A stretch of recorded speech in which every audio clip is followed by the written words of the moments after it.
Everyone saw my wife as a beautiful mess.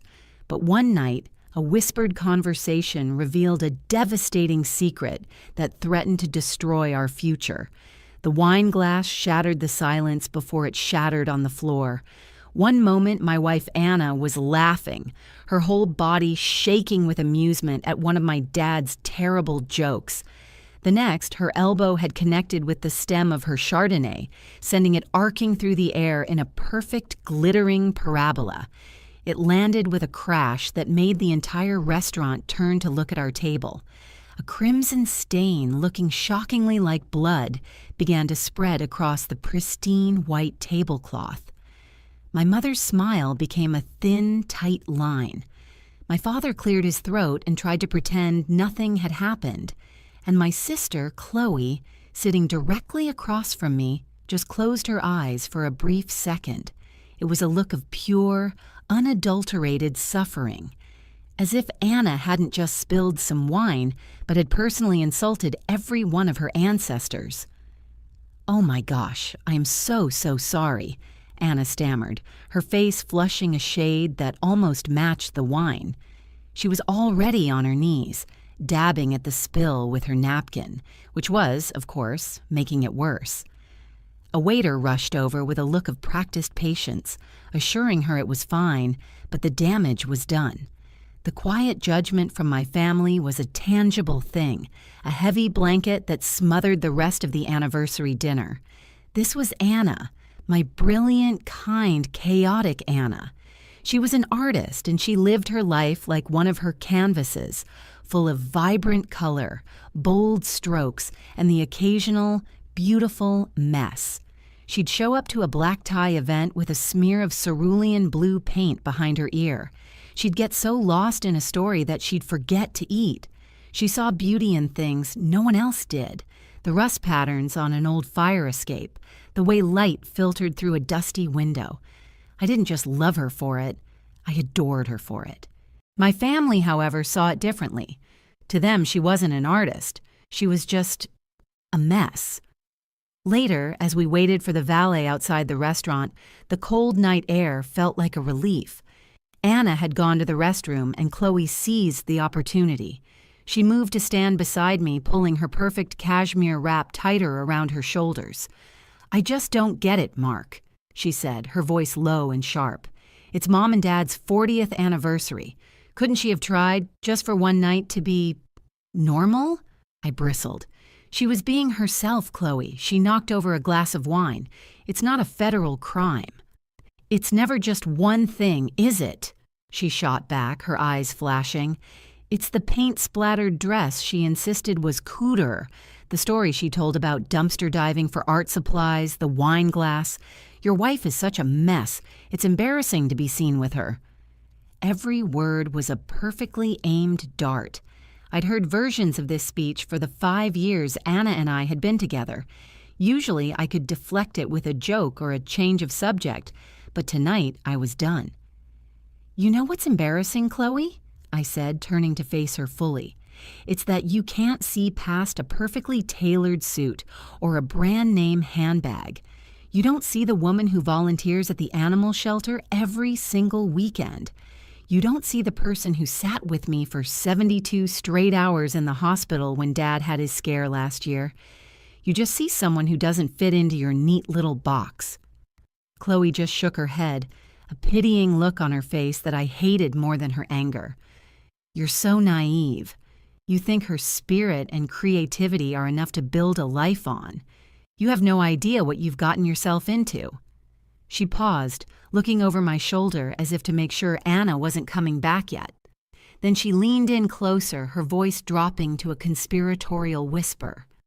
"Honestly, Mark," she said, her gaze intense and serious, "considering everything, you're lucky you didn't sign those papers." I stared at her, completely thrown. My mind went blank. We hadn't signed any major papers recently. The mortgage was in both our names. The car was paid off. What was she talking about? "What papers?" I asked, a cold dread starting to creep up my spine. "Chloe, what papers are you talking about?" She looked away, a flicker of something regret. fear crossing her face. Nothing. Just forget it. It's not my place. No, I insisted, grabbing her arm. She tried to pull away, but I held on. You don't get to drop a bomb like that and walk away. You started this. Finish it. Lucky I didn't sign what? Chloe looked me dead in the eye, and the pity was gone, replaced by a chilling certainty. The adoption papers, Mark. You're lucky you didn't sign the adoption papers. The words hung in the frigid air between us, crystalline and sharp. Adoption papers. My brain struggled to connect the phrase to the context, to the venom in Chloe's voice. We had talked about it, of course. For the past year, Anna and I had been dreaming of starting a family. We'd visited agencies, filled out preliminary questionnaires, attended informational meetings, but we hadn't submitted the final application. We'd decided to wait until after her big gallery show in the spring. It was our secret, our precious plan for the future. What are you talking about? I whispered, my voice hoarse. My grip on her arm tightened. How do you even know about that? Chloe wrenched her arm free, her expression a mixture of disgust and a strange, warped kind of pity. Oh, please, Mark. Anna tells me everything, or at least she thinks she does. She called me a few months ago crying, talking about how she wasn't sure she was ready, how she was terrified. I assumed she'd told you she got cold feet and you'd put it on hold. She looked past me, and her face shifted. The hard lines softened into a mask of polite indifference. Here she comes. For God's sake, try to pull yourself together. You look like you've seen a ghost. And there was Anna, walking towards us, a radiant smile on her face. She'd reapplied her lipstick, a bold slash of crimson that made her look like a classic movie star. She was blissfully unaware that my entire world had just been fractured. She looped her arm through mine, pressing a cold cheek against my shoulder. Sorry about that. There was a line. Are we ready to go? The valet pulled our car around. Chloe gave me one last meaningful look before getting into her own vehicle with a curt, "Good night." The ride home was a silent, suffocating torture. Anna, sensing my mood, put on some soft jazz and rested her hand on my thigh. Usually, her touch was an anchor. Tonight, it felt like a brand. Every pothole we hit was a jolt to my system, a physical manifestation of the questions ricocheting around my skull. You're lucky you didn't sign them. What did Chloe know? Why would she say something so cruel, so destructive? Was this just another one of her attempts to sabotage my happiness, to prove that my messy wife was a mistake? Or was there something more? Something real? The image of Anna, crying and terrified on the phone to my sister, of all people, played on a loop in my mind. She'd never mentioned that call to me. She'd never expressed anything but ecstatic excitement about our future family. When we got back to our apartment, the comfortable clutter of our life seemed to mock me. Her half-finished paintings leaned against the walls, canvases alive with raw emotion. Her clay-dusted boots were kicked off by the door. This was our home. This was our life. Was it all a lie? "Are you okay, honey?" Anna asked, her brow furrowed with concern as I stood. Jiang Ying lay in the middle of the living room. "You've been quiet ever since we left the restaurant. Was it my sister again?" No, just tired," I lied, the words tasting like ash. "Long week. I think I'm just going to take a hot shower and head to bed." She gave me a gentle kiss. "Okay, I'm going to work in the studio for a bit. I've got this burst of inspiration." I watched her disappear into her studio, the one place that was entirely hers, her sanctuary. And in that moment, Chloe's voice echoed in my head. "You think her spirit and creativity are enough to build a life on?" A wave of nausea washed over me. I had to know. I waited until I heard the rhythmic scrape of her palette knife against canvas. Then I went to our shared office. I didn't even know what I was looking for.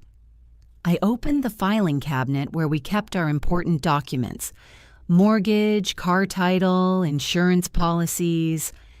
In the back, there was a folder labeled Future. Inside were the brochures from the adoption agencies, the informational packets, a copy of the multi-page application form we had started filling out together. It was exactly as I remembered it. Nothing was signed. Nothing seemed out of place. I felt a momentary rush of relief.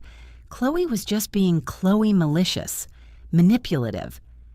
I was about to close the drawer when my fingers brushed against a smaller, unfamiliar folder tucked deep behind everything else.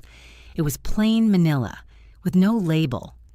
My heart started hammering against my ribs. I pulled it out. It was thin, holding only a few sheets of paper. They weren't adoption forms, they were letters. Official letters, on heavy letterhead from the County of San Diego's Child Welfare Services. They were dated 6 years ago, a year before I met Anna, and they were all addressed to an Anna Kowalski. My Anna's maiden name was Peterson. My hands trembled as I read the first line of the top letter. Dear Ms. Kowalski, this letter is to inform you of the court's final decision regarding the termination of parental rights for the minor child, Leo Kowalski. Beneath the letters was a small, worn photograph, the kind you get from a drugstore photo booth. It was of Anna, her face younger, thinner, haunted. She was holding a tiny, dark-haired baby wrapped in a pale blue blanket, a baby whose existence she had never, ever mentioned to me. The photograph was a ghost of a life Anna had lived entirely without me. A life she had sealed away in a manila folder and buried in the back of a filing cabinet. Leo Kowalski. The name felt alien, impossible. The woman in the picture was Anna, but her eyes were hollow, reflecting a despair so profound it felt like I was trespassing just by looking at it. The vibrant, chaotic, joyful woman I had built my life with was nowhere to be found in that small, faded square. I sank into the office chair, the papers rattling in my unsteady hands. Termination of parental rights. The phrase was clinical, brutal. It meant a child was taken away, irrevocably. My mind raced, trying to stitch together the torn fabric of the reality I thought I knew. Anna Kowalski. Why the different name? Was she hiding from something? Was the mess my family saw not just spilled wine and paint splatters, but the fallout from a past so devastating she had to erase it completely? Chloe's words came back to me, no longer sounding malicious, but like a desperate warning. Your wife is such a mess. You're lucky you didn't sign the adoption papers. It wasn't a jab at her clumsiness. It was about this, about a child she'd had and lost, a child I never knew existed. The betrayal was a physical blow, knocking the air from my lungs. How could she keep this from me? We had promised each other everything, no secrets. We had talked for hours about the kind of parents we wanted to be, the kind of life we wanted to give a child, and all that time, she was carrying this. I must have sat there for an hour, the silence of the apartment pressing in on me, broken only by the distant sounds from Anna's studio. Finally, I stood up, the folder in my hand, and walked to her studio door. I pushed it open without knocking. She was standing in front of a huge canvas, her back to me. The painting was a whirlwind of dark blues and angry slashes of red, a stark contrast to her usual bright, hopeful work. She didn't turn around. "You found it," she said, her voice quiet, brittle. "I always wondered if you would." "Anna," I managed, my own voice a stranger's. "Who is Leo?" She put down her palette knife and slowly turned to face me. Her face was streaked with tears that had mixed with the blue paint on her hands, creating ghostly trails down her cheeks. The haunted look from the photograph was back. "He was my son," she said. The story came out in broken pieces, a confession she had clearly been holding in for years. She had gotten pregnant at 19 with a man who had left the moment she told him. She had been completely alone, working 2 jobs, living in a tiny apartment. She tried. God, she tried so hard. But postpartum depression had hit her like a tidal wave, pulling her under into a darkness she couldn't escape. She couldn't eat, couldn't sleep, couldn't care for the baby who depended on her for everything. That's when Child Services stepped in. Kowalski was her mother's maiden name, a name she'd used in her youth to try and feel separate from her own difficult family. By the time the fog of depression began to lift, it was too late. The courts had made their decision. Leah was placed with a loving family, and she was left with nothing but a court order and a hole in her soul. I changed my name legally back to Peterson. I moved here to start over, she whispered, her gaze fixed on the floor. When I met you, it was like the sun came out for the first time in years. You were so good, so stable. I was terrified that if you knew the mess I had really made of my life, you would leave. I wasn't just clumsy Anna who spilled wine. I was a failure. The worst kind of failure a woman can be.